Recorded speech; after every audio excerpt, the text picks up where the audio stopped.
नमस्कार, स्वागत है आपका फिर से आपके अपने YouTube चैनल नॉलेज ट्रांसफॉर्म्स ज्ञान से परिवर्तन में। तो आज 30 सितंबर 2020 को गृह मंत्रालय ने फिर से गाइडलाइंस जारी की हैं।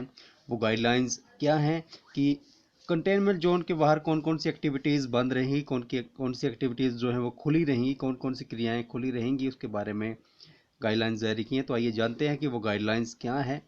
तो इसमें मुख्य तौर पर जो स्कूल खुलने के बारे में गाइडलाइंस हैं वो हैं।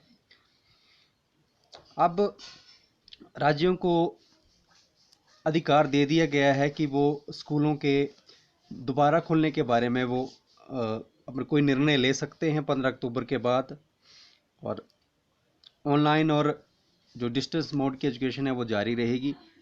और जो स्कूल जो हैं ऑनलाइन क्लासेस चला रहे हैं, अगर कुछ स्टूडेंट्स जो चाहते हैं कि ऑनलाइन क्लासेस वो लगाते रहें तो वो लगाते रहेंगे, उन्हें कोई दबाव नहीं बनाया जाएगा। स्कूलों में जैसे कि पहले बताया गया था कि स्कूलों में आने के लिए अपने अभिभावकों या माता पिता का रिटन कंसेंट चाहिए, उनका अनुमति चाहिए। और अटेंडेंस जो है वो बिल्कुल ज़रूरी नहीं है और इसको फोर्स नहीं किया जाना चाहिए। और स्टेट के अपने एसओपीज़ यानी कि स्टैंडर्ड ऑपरेटिंग प्रोसीजर्स होंगे स्कूलों को खोलने के लिए, या फिर कोई भी एक्टिविटीज़ है स्कूलों में उसके होने के लिए स्टैंडर्ड ऑपरेशन प्रोसीजर्स स्टेट्स को खुद अपने बनाने पड़ेंगे। और जो भी राज्य के द्वारा एसओपीज़ बनाए गए हैं उसका पालन करना ज़रूरी रहेगा, जो भी राज्य के द्वारा एसओपीज़ बनाए गए हैं।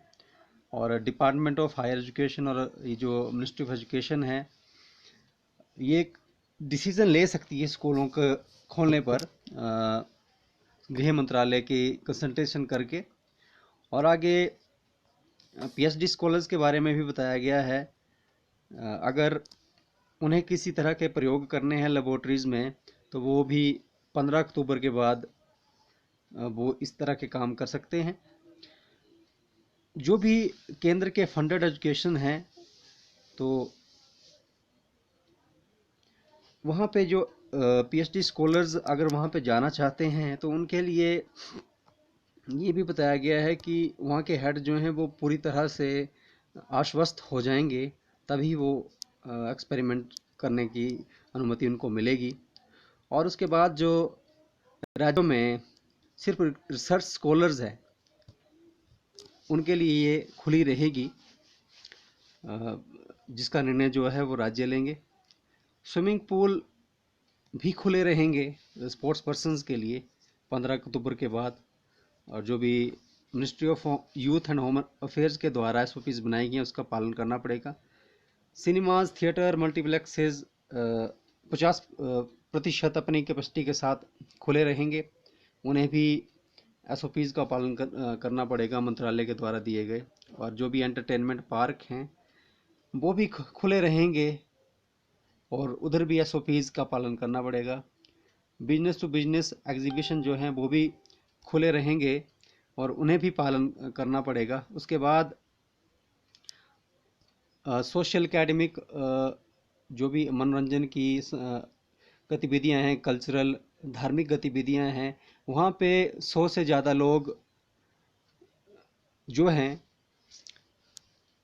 वो आ सकते हैं। और 100 ही आ सकेंगे 15 अक्टूबर के बाद। और जहाँ भी बंद जगहें हैं, क्लोज स्पेसेस हैं, वहाँ पे 50% यानी कि 50% लोग सोशल डिस्टेंसिंग और सैनिटाइज़र जो भी बताए गए हैं उनके साथ रहेंगे। और ओपन स्पेसेस में सोशल डिस्टेंसिंग और उस सबका पालन करके, एसओपीज़ का पालन करके जो है वो कोई भी गतिविधि की जा सकती है। International air travel for passenger हो सकता है, जो कि एमएचए द्वारा गाइडलाइंस दी गई हैं। और कोविड मैनेजमेंट के लिए राष्ट्रीय जो भी डायरेक्टिव्स हैं, क्या निर्देश दिए गए हैं, क्या हैं वो। लॉकडाउन जो है वो लगा रहेगा 31 अक्टूबर तक, जो कंटेनमेंट जोन है वहाँ पे। और कंटेनमेंट जोन जो है वो डिस्ट्रिक्ट अथॉरिटीज़ के द्वारा वहाँ पे जो अन्य निर्णय हैं वो लिए जाएंगे। और उसके बाद है कंटेनमेंट जोन्स जो हैं वो डिस्ट्रिक्ट के जो कलेक्टर्स हैं वहाँ पे हमें पता चल जाएगा कि कौन कौन से कंटेनमेंट जोन हैं, कौन कौन से नहीं। जो राज्य सरकारें हैं वो किसी तरह का लॉकडाउन नहीं लगा सकती हैं कंटेनमेंट जोन के बाहर सेंट्रल गवर्नमेंट से निर्णय किए बगैर। और इंटरस्टेट मूवमेंट के लिए कोई भी, यानी कि जो भी हमें मूवमेंट करनी है, चाहे किसी भी राज्य में जाना हो, तो कोई भी गतिविधि हम कर सकते हैं, हमें कोई रुकावट नहीं रहेगी। एसओपीज जो भी दिए गए हैं, किसी ने ट्रेन में जाना है, किसी ने हवाई यात्रा करनी है, और वंदे भारत ट्रेन है, एयर बबल्स में जो जाते हैं उनके लिए एसओपीज जो जारी किए गए हैं उनका पालन करना पड़ेगा। 65 साल के ऊपर के जो व्यक्ति हैं, प्रेग्नेंट्स वुमेन हैं, 10 साल से कम के बच्चे हैं, वो कहा जाता है कि वो घर पे रहें और अपना एहतियात बरतें। आरोग्य सेतु का पालन करें हम। आरोग्य सेतु का पालन करना, क्योंकि आरोग्य सेतु से हमें जानकारी मिल जाती है कि कौन सा व्यक्ति बाहर है, कौन सा अंदर है, इसके संक्रमण में हुआ है। और ये जो गाइडलाइंस हैं इनका पालन जो है वो राज्य सरकारों को भी करना पड़ेगा। और अगर इन गाइडलाइंस का पालन नहीं करता है तो धारा 144 उनके ऊपर लगाई जा सकती हैं जो, और कुछ यहाँ पे प्रोविजंस दिए गए हैं। राष्ट्रीय स्तर के डायरेक्टिव्स कुछ दिए गए हैं कोविड मैनेजमेंट के लिए। फेस कवरिंग होनी चाहिए हर जगह। पब्लिक प्लेसेस में सोशल डिस्टेंसिंग, 2 गज की दूरी ज़रूरी है। थूकना बिल्कुल मना है। वर्क फ्रॉम होम जितना भी हो सके घर से काम करें।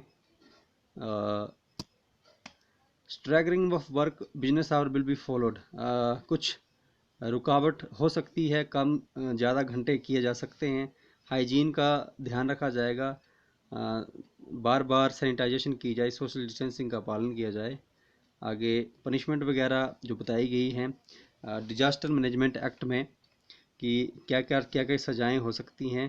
तो किसी भी राज्य के कर्मचारी को रोकने पर, उसकी ड्यूटी करने से रोकने पर ये पनिशमेंट मिलेगी।